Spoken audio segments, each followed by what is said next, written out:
Halo semuanya, jumpa lagi di sini bersama Pak Guru di dalam channel PG Tutorial. Nah, pada kesempatan kali ini kita akan belajar menemukan volume tabung atau silinder. Nah, sebelum itu kita pengenalan dulu terhadap tabung ya. Kalian bisa pelajari e-book halaman 169. Nah, jadi tabung atau silinder itu banyak kita temukan di dalam kehidupan sehari-hari. Seperti contoh pada gambar ini ya, terdapat kaleng-kaleng seperti itu ya, tangki bensin Pertamina. Nah, ini juga berbentuk tabung. Bahkan baterai pun juga termasuk berbentuk tabung. Nah, jadi banyak sekali benda-benda di sekitar kita yang bentuknya seperti tabung. Tabung juga disebut silinder. Nah, jika diperhatikan gambarnya, nah di sini ada gambar kaleng susu ya. Gambar di atas ya, kaleng pengemas bahan kebutuhan rumah tangga, kaleng sarden memiliki bentuk tabung ya semua ya. Jadi sangat mudah untuk kalian menemukan benda yang bentuknya seperti tabung. Nah, jadi pengenalan sedikit ya. Tabung ini memiliki ciri-ciri ya, ciri-ciri tabung.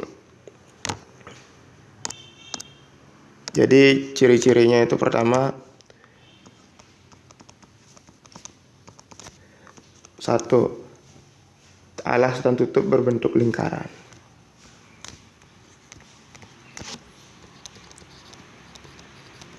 Alas dan tutup lingkaran.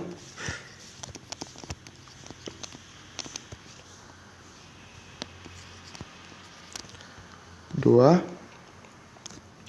memiliki rusuk tak terhingga. Memiliki rusuk tak terhingga.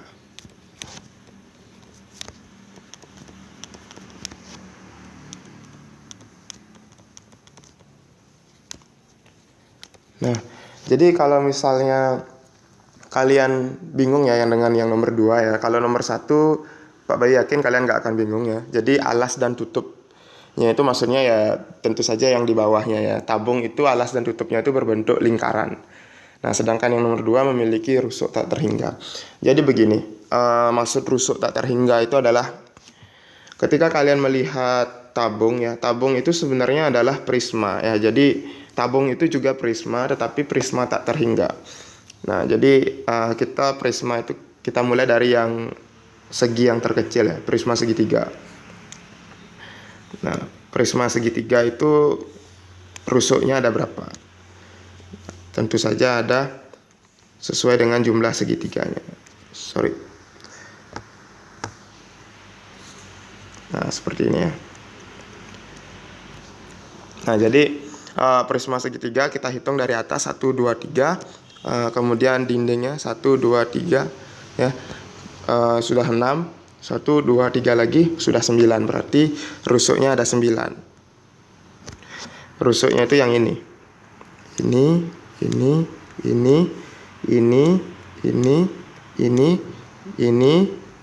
dan ini. Ya, jadi total 9 rusuk. Ya, jadi ini prisma ya, prisma segitiga. Kemudian prisma segi 4. Prisma segi 4. Seperti ini ya. Prisma segi 4 itu tidak lain, itu adalah balok ya. Jadi kalian bayangkan aja ada balok. Seperti ini ya.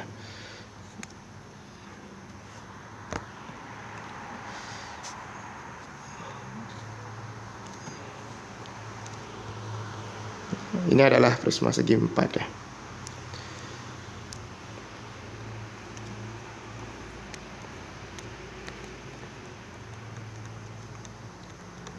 Nah, seperti ini ya.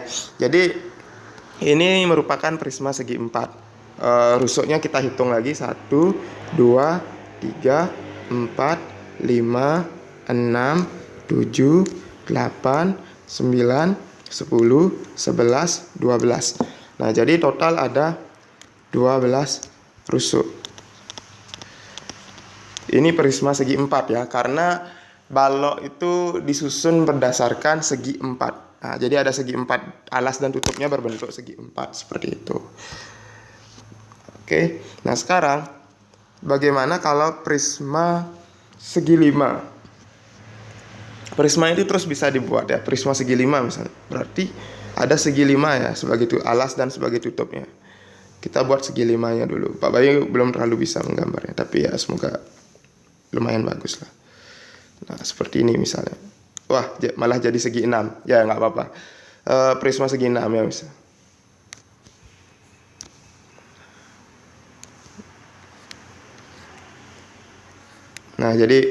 Nah, intinya begini. Jadi nanti tutupnya dia akan berbentuk seperti segi 6. Nah, ini kurang terlalu jelek gambarnya ya. Oke. Ya kita mengenal prisma itu sampai prisma segitiga atau prisma segi 4. Prisma segi 4 ini juga disebut balok ya. Balok, supaya kalian tidak salah. Ini bisa disebut prisma segi 4, bisa disebut balok. Oke. Nah, jadi itu pengenalannya tentang rusuk tak terhingga. Sekarang kenapa tabung disebut rusuknya tak terhingga? Kenapa begitu ya? Karena kalau kalian lihat ya, lingkaran itu memiliki sisi-sisi yang tak terhingga. Ya. Jadi agak sulit menggambar lingkaran. Oke.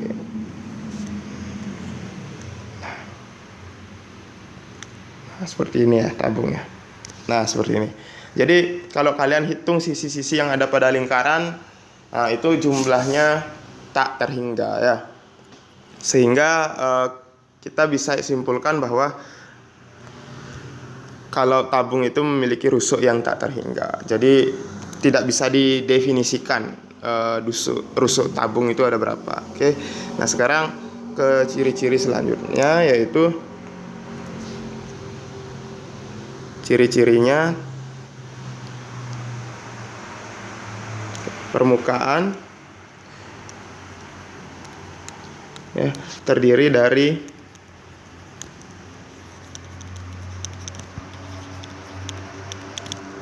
dua lingkaran dan persegi panjang.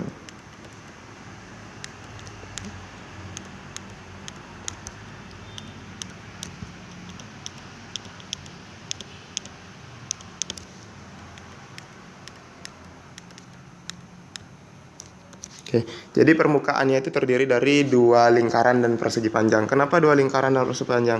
Nah, kalian jika amati ya, jika suatu tabung dibedah, dia bentuknya akan seperti ini. Jaring-jaringnya itu akan seperti ini dia bentuknya.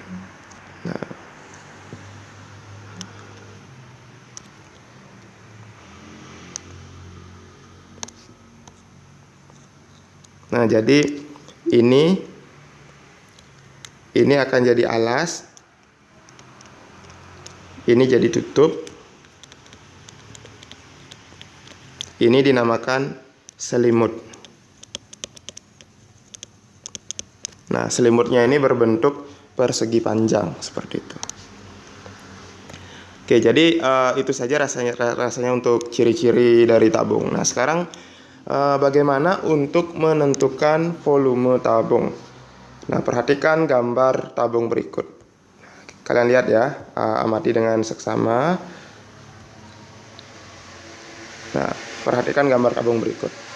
Jadi pada sebuah tabung itu terdapat yang namanya tinggi tabung ya, seperti biasa. Ini disebut tinggi ya, tinggi dan jari-jari. Nah, pada lingkaran kalian harusnya sudah tahu ya jari-jari itu apa ya. Jari-jari itu adalah garis dari titik pusat lingkaran ya, dari titik pusat lingkaran, dari titik yang tengah-tengah ini ya, menuju tepi lingkaran, garis lurus ya, menuju tepi lingkaran. Ini disebut jari-jari namanya. Nah, lalu apa kalau misalnya jari-jarinya ini kali 2 misalnya? Nah, kalau misalnya dari titik ini ya, dari titik ini melalui titik pusat menuju tepi lingkaran lagi ya, ini keseluruhannya disebut diameter ya, atau disebut D ya, diameter. Oke. Jadi kalau misalnya jari-jarinya 7, maka diameternya adalah 14. Tinggal kali 2 aja. Begitu juga sebaliknya, kalau diameternya 14, maka jari-jarinya 7, seperti itu. Nah, jadi yang dibutuhkan ketika kalian mencari volume itu adalah diameter dan jari-jari. Bukan diameter dan jari-jari. Yang kalian butuhkan hanya jari-jarinya saja. Tetapi kadang yang dimunculkan bisa saja diameternya yang dimunculkan, begitu. Nah, di sini kita lihat contoh bagaimana mencari volume tabung. Nah, jadi mencari volume tabung hampir sama dengan mencari volume prisma, yaitu luas alas dikalikan tinggi tabung. Nah, seperti biasa ya, V tabung sama dengan VT sama dengan LA kali T. Nah, LA ini tentu saja akan berubah karena alasnya sudah berbentuk lingkaran. Seperti itu. Luas lingkaran. Nah, seperti yang kita ketahui ya, luas lingkaran ya, LA yang dimaksud di sini itu adalah luas lingkaran ya. Luas lingkaran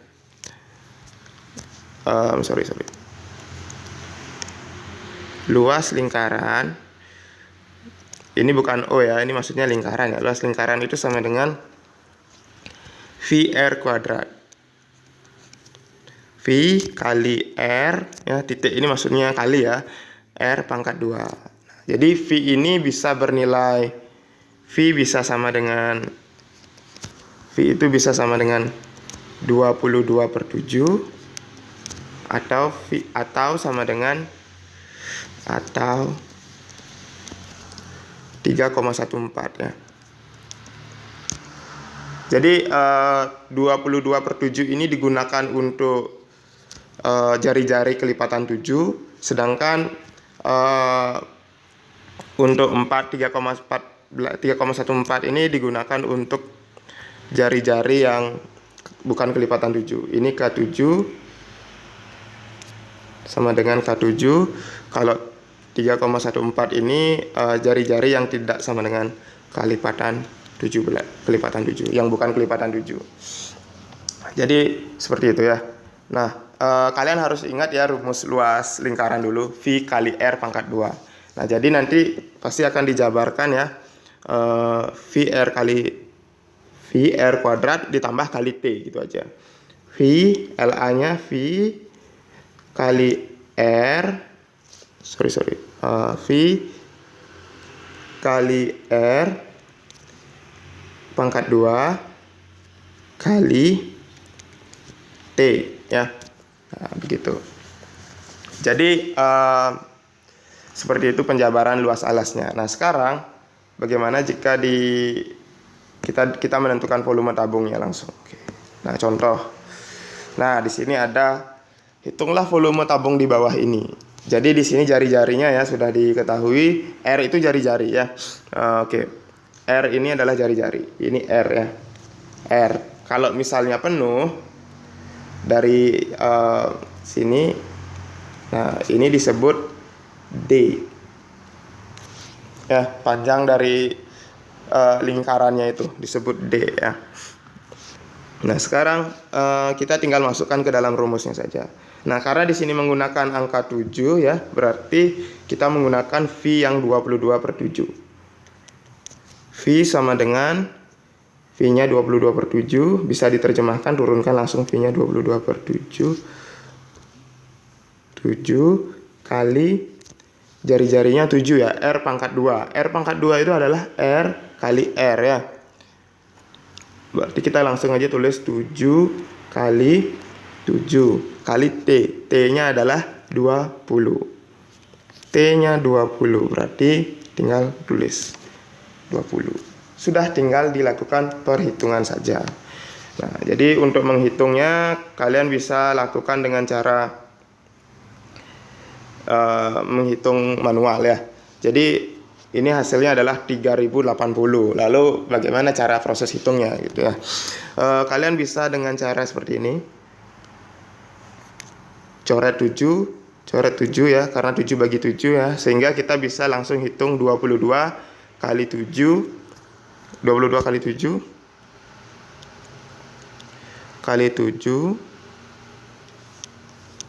ini 154 harusnya. 4 1 7 kali 2 14 sama 1 154 ya. Jadi luas alasnya adalah 100 ya. Sudah dapat luas alas sekarang 154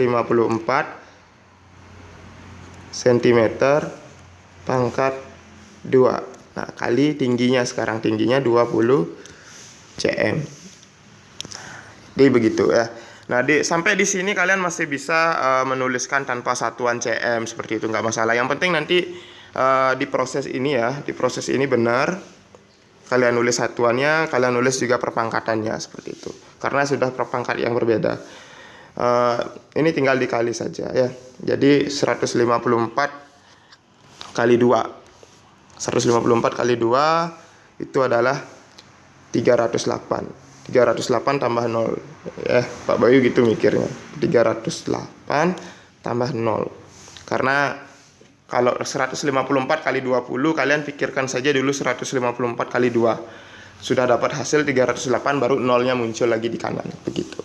Nah, ini baru cm pangkat 3. Nah, inilah hasilnya. Jadi volume tabungnya adalah 3080 cm3 seperti itu. Nah, contoh kedua, nah di sini dia V-nya menggunakan 3,14 ya. 3,14. Hitunglah volume silinder yang berdiameter. Nah, di sini yang diketahui itu adalah diameternya ya. Diameternya yang diketahui. Berarti kita harus mencari separuh dari diameter. Karena kalau diameternya 10, berarti jari-jarinya ya, diameternya 20 ya. Ini diameternya itu 20 cm. Karena diameternya 20 cm, D-nya sama dengan 20, maka R-nya adalah 10. Ingat ya, jari-jari itu setengah dari diameter. Begitu. Sedangkan kalau diameter itu 2 kali lipatnya jari-jari. Seperti itu ya. Nah, sekarang kita sudah tahu R-nya sama dengan 10. 10 itu bukan kelipatan 7, jadi kita menggunakan rumus volume tabung itu adalah VT sama dengan, tetap ya, tulis rumus dulu, V kali R pangkat 2 kali T. Nah, karena tadi kita sudah tahu volume tabungnya itu adalah bukan volume, jari-jari tabungnya adalah 10, berarti kita gunakan V-nya 3,14. 3,14 kali R. R-nya berapa? R-nya itu 10 ya, kali 10 kali 10. Ingat ya, R pangkat 2 itu artinya jari-jari dipangkatkan 2. Nah, jadi kalau kalian terjemahkan R pangkat 2 itu kan sama dengan R kali R. Berarti R itu sama dengan 10. R yang satu lagi ya juga sama 10. Berarti R itu adalah 10 kali 10 begitu.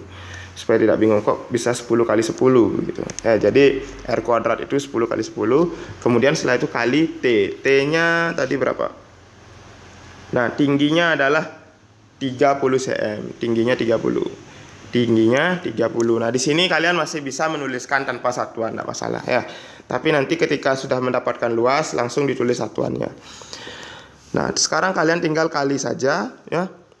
3,14 kali 10 kali 10. Nah, kali 10 yang pertama ya. Kalau kalian perkalian desimal yang kayak gini gampang sebenarnya ya. Kalian tinggal coret nolnya. Komanya ini bisa digeser menjadi 3, coret 0 pertama ya, menjadi 31,4 ya, coret 0 yang pertama. Nah, sekarang coret 0 lagi yang kedua, coret ya, ini bisa jadi begini.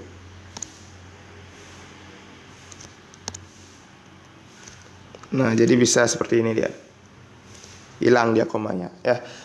Jadi yang pertama itu menggeser koma ya.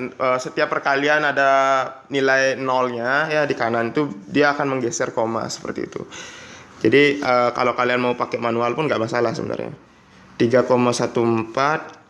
kali 10 kali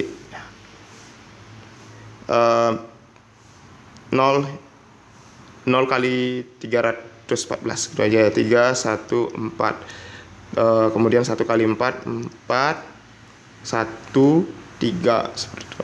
Nah, kalian boleh jumlahkan, nggak masalah sebenarnya. Oke. 4, 5,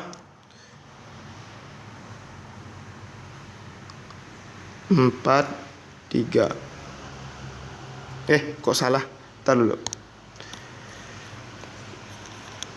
Oh iya. 314 kali 10. Nah, ini kan hasilnya pasti 0 harusnya ya. Kenapa tadi Pak Bayu tulis error. Ya, jadi 4, 1, 3 begitu. 0 kali gini ya. 0, 4, 1, 3. Nah, jadi karena di sini 2 angka di belakang koma ya tadi, berarti di sini juga 2 angka di belakang koma, dapatnya 31,40. 0 yang di kanan udah nggak bisa udah tidak berarti ya. Jadi kalian bisa hapus 0. Seperti itu.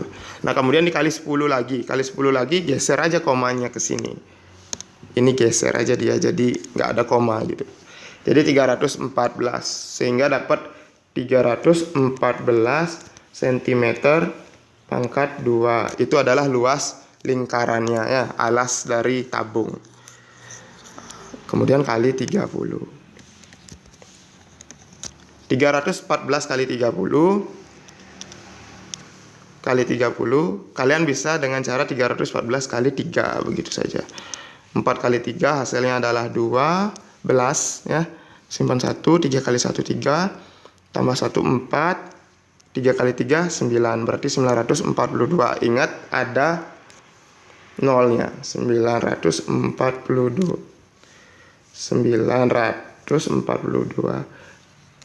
9.420 begitu jadinya ya. Sentimeter pangkat 3. Nah, itu ya untuk mencari volume tabung. Nah, oke. Untuk kalian ya silakan kalian cari PR-nya nih ya, cari soal halaman 100 berapa ya? 172 ya. Halaman 172. Kerjakan nomor ini. Kerjakan yang asik mencoba yang ini. Ini saja ya. 1 2 3 4. Nah, kalian silakan pertimbangkan. Nah, di sini yang diketahui kan 7 cm-nya. Ini 7 cm-nya. Ini 10 cm-nya apa ya? Ini jari-jari ya yang diketahui. Sedangkan di sini yang diketahui diameter. Nah, kalau misalnya diameternya aja yang diketahui, gimana cara kalian mendapatkan jari-jarinya. Jadi seperti itu harus dipertimbangkan juga ya. Kemudian menggunakan V yang mana. Ingat, kalau misalnya V-nya itu adalah kelipatan 7 ya, jari-jarinya kelipatan 7, maka V yang digunakan itu adalah 22/7. Sedangkan kalau bukan kelipatan 7, kalian menggunakan V 3,14. Nah, jadi belajar lagi perkalian desimal dan juga perkalian pecahan seperti itu ya. Oke, untuk menghitungnya. Nah, itu saja ya untuk pelajaran hari ini. Silakan dikerjakan tugas yang Pak Guru berikan di halaman 172. Itu saja, terima kasih.